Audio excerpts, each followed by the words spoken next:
Well, let's cover our second species of bear in North America. And so this is going to be the last one that we do.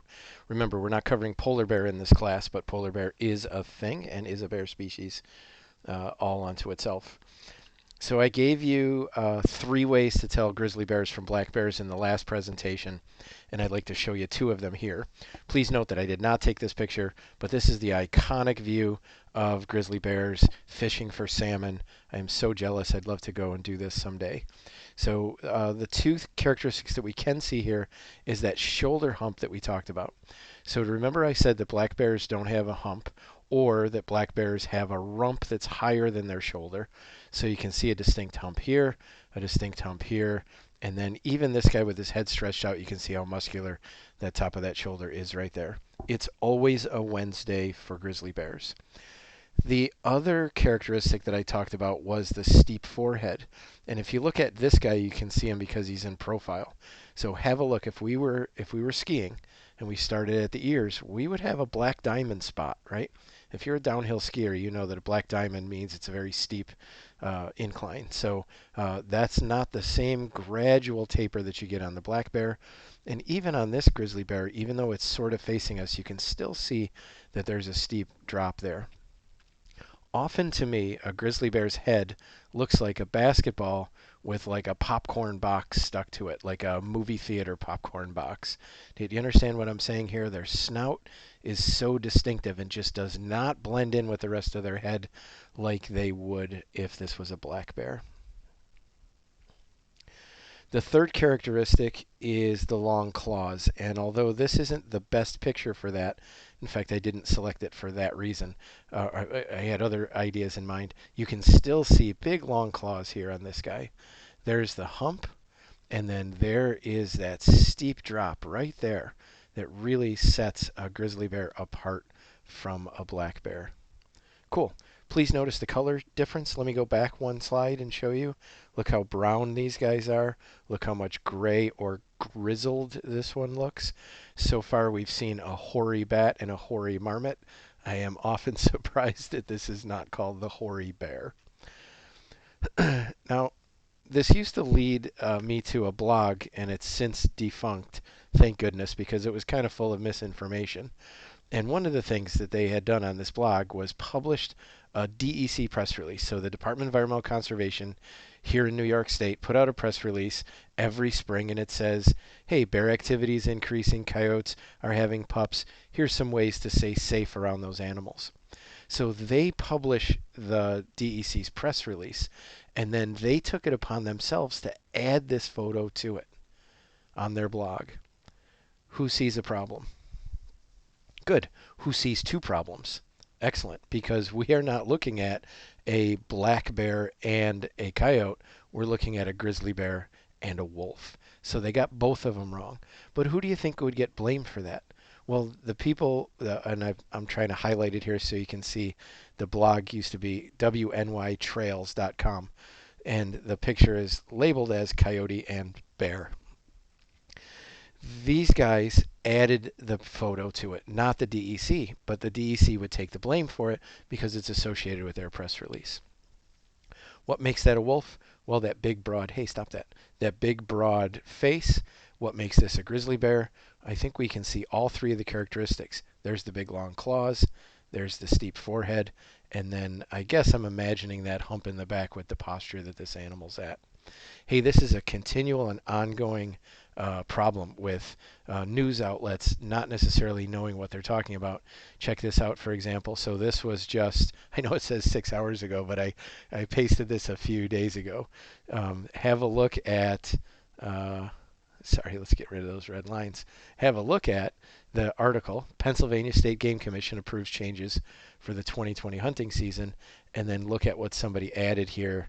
They added a mule deer, which is not found in Pennsylvania. So again, CBS Pittsburgh should take the heat for this, not the Pennsylvania State Game Commission. The story of grizzly bears is not a great one in terms of their population. In fact, grizzly bears often teeter on whether they're federally endangered or threatened. in here in the lower 48. In Alaska and in many parts of Canada, they're still fairly common, but here in the lower 48, they're barely just hanging on. Barely just hanging on.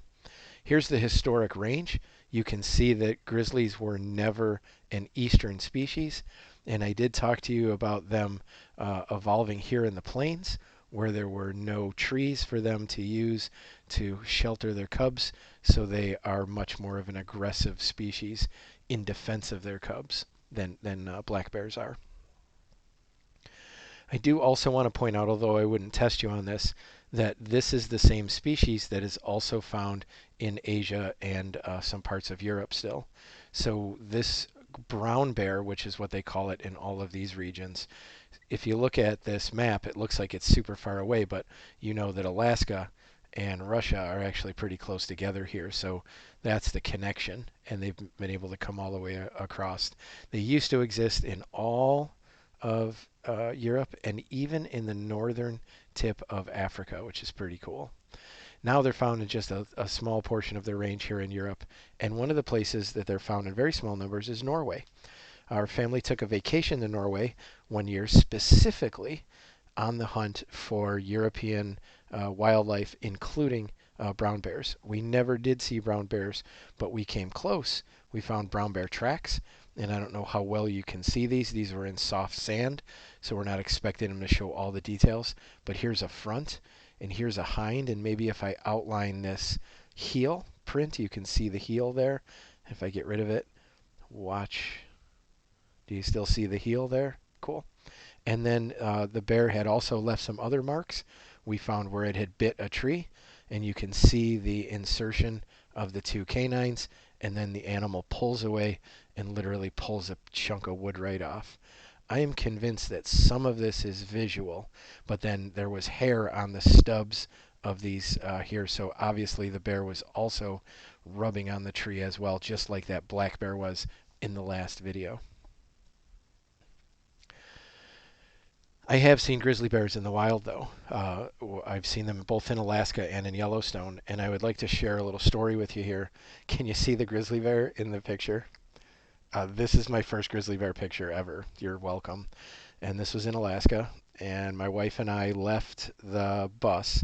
We're in Denali National Park, and they have shuttle buses because there's private vehicles are essentially not allowed. And I'm taking this picture with a telephoto lens, so I am telling you that the animal here is even magnified beyond what you see. And when we got back to the bus, the ranger yelled at us for being too close to the grizzly bear. Now, I can see that I'm far away, but I'm really not far enough away. A grizzly bear can catch a human even if the human has a third of a mile head start. That's how fast these things are. So the way the ranger put it to me was, if you're within a third of a mile of a grizzly bear, the grizzly bear is in control. You don't want to give up control. And I liked how he said that. But it's just unrealistic to expect that you're always going to be able to spot a grizzly bear. Like there are going to be times when you come up over a rise and you're closer. But if you look at this bear, now I did not take this picture, but I use this for an illustration here. You can see that the animal is fully engaged in what it's doing. It could, snap of a finger change quickly, but there's no indication that this bear is interested in me one bit. Many of the grizzly bears in the interior of Alaska don't grow to the same size as the bears on the coast because they don't have access to salmon. And then the Toklat Mountains, they often are this really light blonde color. So I did want to try to show you a couple different color variations because we have learned that color is unreliable in most cases for mammals. So now we'll take you to Yellowstone. And you can't see the feet here because the hood of the rental car is here between myself and the bear. Is this a black bear or is this a grizzly bear? Those are our two species choices. And it's Yellowstone, so it could be either. Well, if you said black bear, you're like a lot of my students, but you're wrong. This is a grizzly. And let's go through the characteristics. Look at that steep forehead right there. I think that's the best characteristic on this individual. Look at how this snout looks so distinctive, so pig-like, like somebody attached it as an afterthought. And then, yes, that's a hump. It's a small hump, but small humps still count. So clearly, this is a grizzly bear. I'm sorry that it's black in color. Not my fault. I didn't name these bears. You just got to get through it. Okay? So it happens to be a young one. I would call it immature. So not a cub, but certainly not a full-grown adult. How about this one? Still in Yellowstone. Okay, so if you're liking this one for grizzly bear, you are also correct. Do you see how much stronger this hump looks? And do you see the sharp drop right here? You can see, I think this is the where the eye would be. So you've got both of those characteristics, and again, we're missing the claws, which is very often in the wild. What if I told you that this is the same bear as this? I took both of these pictures. So this guy walked right in front of us, and then on through the field he went. Why does his hump look so much stronger here? Because the head is down. So remember that posture can play a role in some of these characteristics. GTNP stands for Grand Teton National Park. I was hiking there in 2015 and was going up some switchbacks up a mountainside and turned around to find the trail that I had just been walking on had 3 bears on it. Only 2 are visible in this picture. Anybody want to take a guess who this is? Well, this one's a black bear, and I can tell it's a black bear for a couple reasons. First, I watched it. I was able to see more than just this one picture shows. But there's absolutely no hump here. And they're really, although it looks like there's a strong dip here, it's only because part of the face is hidden. Do you see how the head is sort of quartering away from us? Again, you got to be careful of posturing. The real question here is, how come this bear is molting from a winter coat that's so blonde into a summer coat that's so black? And I've showed this to a few biologists, and I have not gotten a good answer yet from that. I really don't want to trick you on this one. I just wanted to show you one more time how difficult it is to use color as a source in most cases. Okay, how about this one? Yeah, this is a grizzly bear, right? Like our only question here is this a grizzly bear or a camel, right? My goodness, look at the size of that hump there. So I'll quickly tell you the story. We were in Yellowstone, and my brother had just gotten married. He and his wife were living in Utah, so we all flew out for the wedding. And then when they went off on their honeymoon, we went to Yellowstone. My parents, my daughter was very young at the time, and my wife. And so my mom was quite a worrier throughout her entire life. That was her superpower. And I give her credit for that. She worried because she loved us. And so we're driving through Yellowstone, and this is my parents' first time ever there. This is my 8,000th time there, sort of thing. And we come around the corner, and it looked like the rapture had happened. Like there's all cars there, including a car in the middle of the road with its door open, and there's not a single person. And so I look up the hill, and there's all these people. They're climbing up this little rise.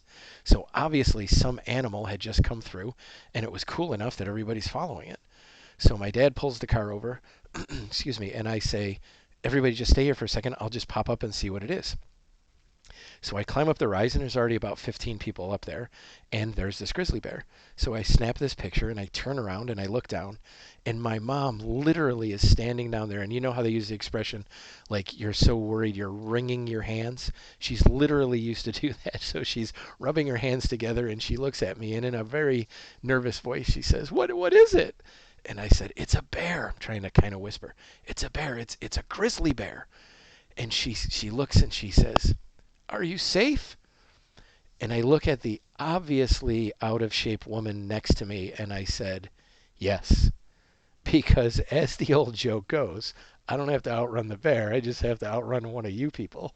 So I was banking on on the idea here that I was clearly not the slowest person in the group. And I would have tripped her if I had to, I'll be honest.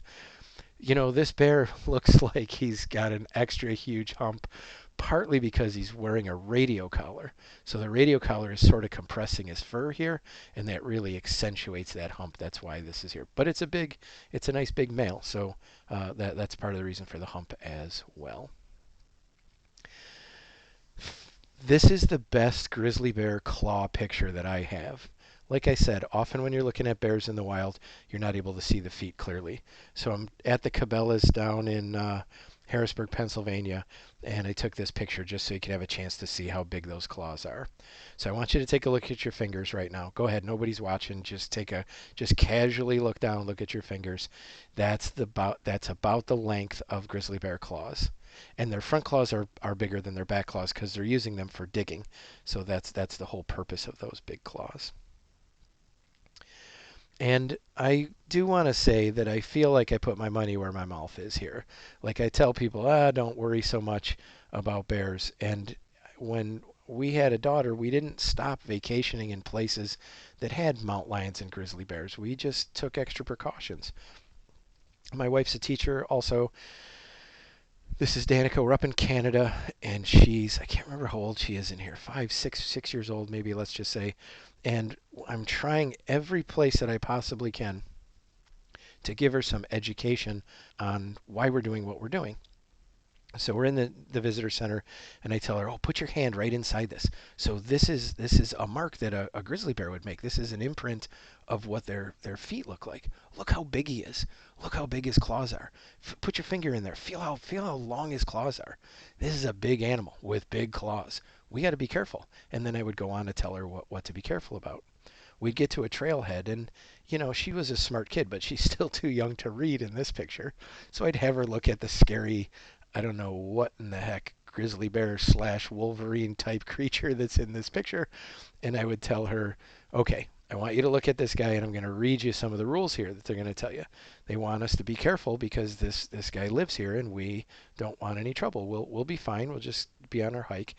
But as an only child, I had to explain to her, I'm sorry, you can't lead. You can't go out in front. You're either holding my hand or you're up on my shoulders. Those are the rules. And when we get back to our campground in the evening, I would do all the cooking.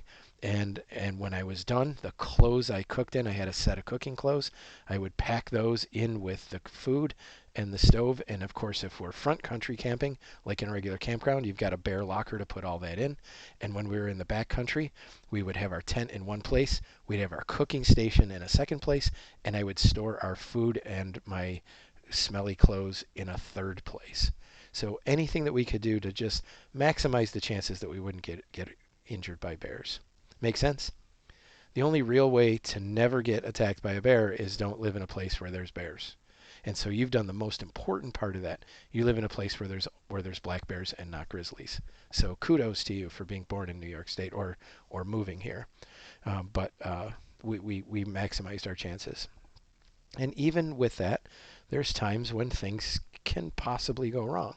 So the little inset there is a picture of Danica when she was in ninth grade, so much older than the last picture. We're in Yellowstone now. It's just her and I, and we're hiking up this mountain. Mount Washburn is a favorite hike of ours, and I have this thing where I have to be the first one up the mountain for the day. So we arrive in the parking area before sunrise. Another guy gets there just after us, so we rush, get our stuff together, and we start going up the trail. So we're going up the trail, and we're getting to the stand of trees, and I can hear a red squirrel just going bananas, just screaming, chattering. You know what I'm talking about. Some of you guys have been deer hunting, and a squirrel has spotted you and ruined your time for a couple hours there. And so obviously something's going on in the woods, and I can't see what it is. I can't see anything. And finally, as we keep walking up the trail, I look to my right, and about 30 yards from us, not a third of a mile from us, but 30 yards from us is a grizzly bear. And although I can't see what this bear is eating, sorry, do you see the bear? Do you see the crappy picture? The picture's here to help the story. The picture isn't the story. There's her hump, and here's her back end, and her head is down here somewhere. And she just never lifted her head up at all. And you know what she was eating? She must have found that red squirrel's cache. She must have been eating the pine nuts that squirrel had been storing. Now, I showed you pine nuts from, I think they were spruce nuts actually, from New York State, how tiny those were. Well, some of the trees in the West, some of the pine trees, have nuts that are huge. They're like the size of a shelled peanut, the actual peanut that you eat. That people eat pine nuts. Some of you guys may have even eaten them before and not even realize that pine nuts literally come from pine cones. So here's this red squirrel screaming, telling this grizzly bear, "You're gonna kill me. I stored all this food for the winter. This is September. Get the heck out of here." And the bear is like, "Thank you for all this food. I really appreciate it." So Danica's like, oh my gosh, there's a bear." And I'm like, "Honey, don't, just stay calm. And one thing you don't want to do is run." Now, this bear, I will spoiler alert right here, never lifted her head up once. She was so intent on eating, she could care less about us. Did she not know we were there? Oh, I'm 100% certain she knew we were there. I bet she could smell us. She probably heard us talking and scuffing our feet up that trail. But she fully expected a human to be on that trail, right? That's what that trail is. It's a hiking trail. We were just the first of the day. So as I'm talking to Danica, I said, "Everything fine." I said, "That bear is not even paying any attention to us." I said, It's not like this is dangerous. There's no cubs around." And as I say that, a cub pops its head up right here. So this is how I know this is a female. And there is a cub present, which makes the stakes a little bit higher. So as soon as I saw the cub, I stopped my relaxed demeanor on the inside, kept it on the outside, and I said to Danica, "Okay, let's just continue down the trail." And we started walking down the trail faster and faster and faster. I looked over my shoulder a couple times, and we got around the corner and up and beyond. And Danica looks at me, and she's got this grin on her face, but she really doesn't mean it. And she looks at me and says, "I almost threw up my breakfast." And that's how nervous she was about the whole thing. But it worked out fine, right? Everything was great. We acted the way we were supposed to. We didn't panic, and the bear acted the way it was supposed to, which is what the plan is. But it doesn't always work that way, right? This is Barry Gilbert. He was one of my professors when I was a student at Utah State University, and this is a cover of a magazine that he there was an article about him in there, and you can probably tell that he's got some damage here. He was mauled by a grizzly bear while doing research, and he always said that the thing that saved his life was when he was playing dead, and the bear, quote, "continued to bite me in the head. I knew I had to do something different." So we're all taught to not act like a predator with a grizzly bear. The grizzly bear almost always is trying to drive you away as a threat rather than to eat you. So that's why playing dead works. Running away doesn't work often. But running away is risky because running away says to the grizzly bear, "Oh, this is food." Right? You see what I'm saying? So playing dead and covering up your internal organs, lacing your fingers behind the back of your neck, uh, usually the bear will leave you alone because now you're dead. You're no longer a threat. But that wasn't the case with this. So he also knew what he was supposed to do. I'm supposed to play dead, but playing dead wasn't working, so he started kicking and punching and fighting back, and finally the bear left him alone. I have to also say that Professor Gilbert continued to study grizzly bears throughout his entire career, even after the attack. Hey, quick question: did they choose the right kind of bear for the magazine article? I mean, is this a grizzly bear or is this a black bear? Yeah, 100% this is a grizzly bear. Look at the hump and look at that. Do you see how big that head is? And then the snout is kind of like stuck to it. So this really shows that steep forehead and that hump there. Hey, I hope you guys enjoyed that. I do enjoy telling some stories, and I hope as I tell them to you, it motivates you to get out and have your own wildlife experiences as appropriate. All right, see you on the next one.